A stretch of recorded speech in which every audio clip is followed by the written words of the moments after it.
10 дена по апсењата и отворањето истрага за настаните во собранието од 27 април, јавноста треба да се задоволи со двете официјални реченици во соопштението на јавното обвинителство.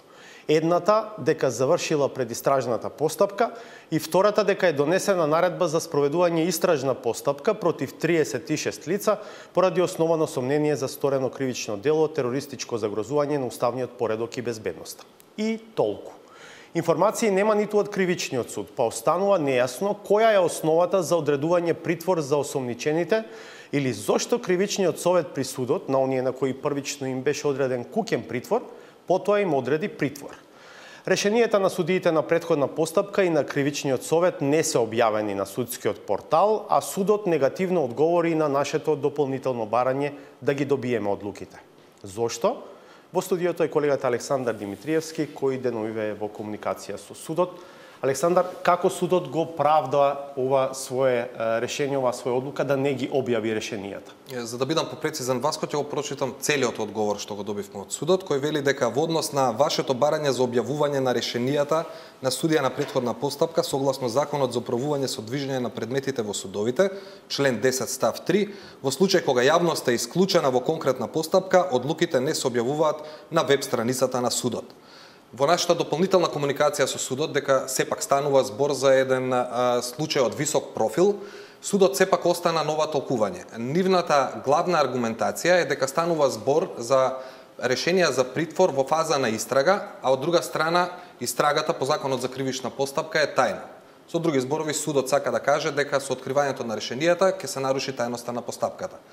Ова објаснување до некаде е можеби разбирливо, но од друга страна е контрадикторно што Апелацискиот суд, кој што одлучуваше по дел од жалбите на притворените, одржа јавна седница по истово прашање и тоа на барање на адвокатите. Ако доследно следиме оваа логика, тогаш адвокатите по нивно барање би можеле да отворат и други аспекти или делови од истражната постапка, која што нели е тајна.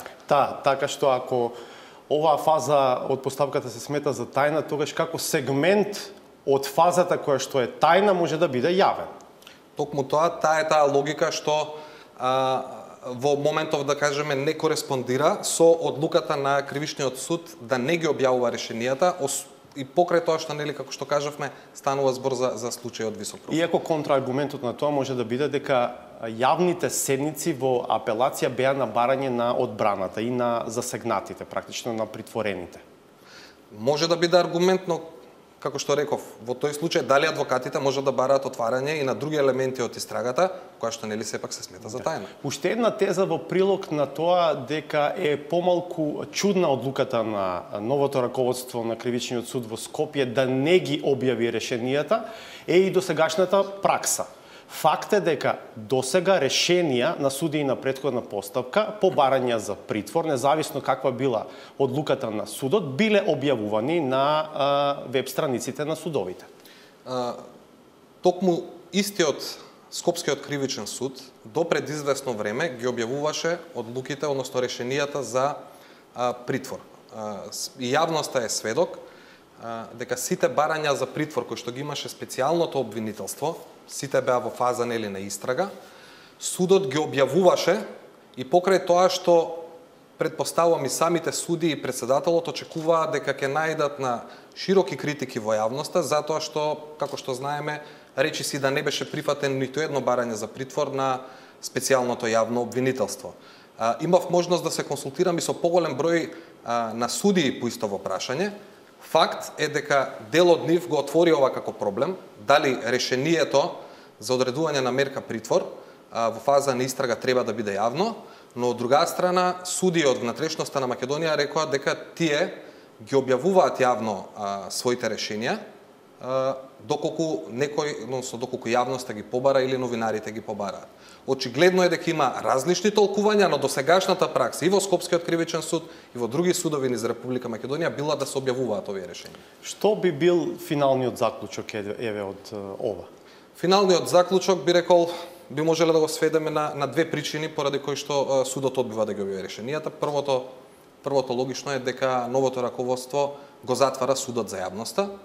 Вториот логичен одговор е дека навистина постои дилема. Во дополнителната комуникација со судот препознаваме дека навистина има дилема и предпоставувам дека новиот претседател на судот е внимателен да не стори некое прекршување на законите, барем на начинот на кој што тие го толкуваат тоа. Но колку и во комуникацијата судот да се обиде да го наметне ова второ решение како причина за необјавување, предпоставувам дека тоа нема да ги спречи толкувањата дека судот се затвара.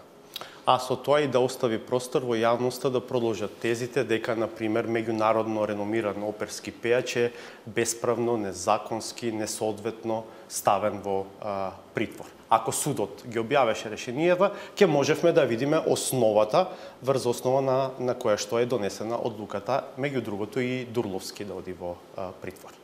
Токму така.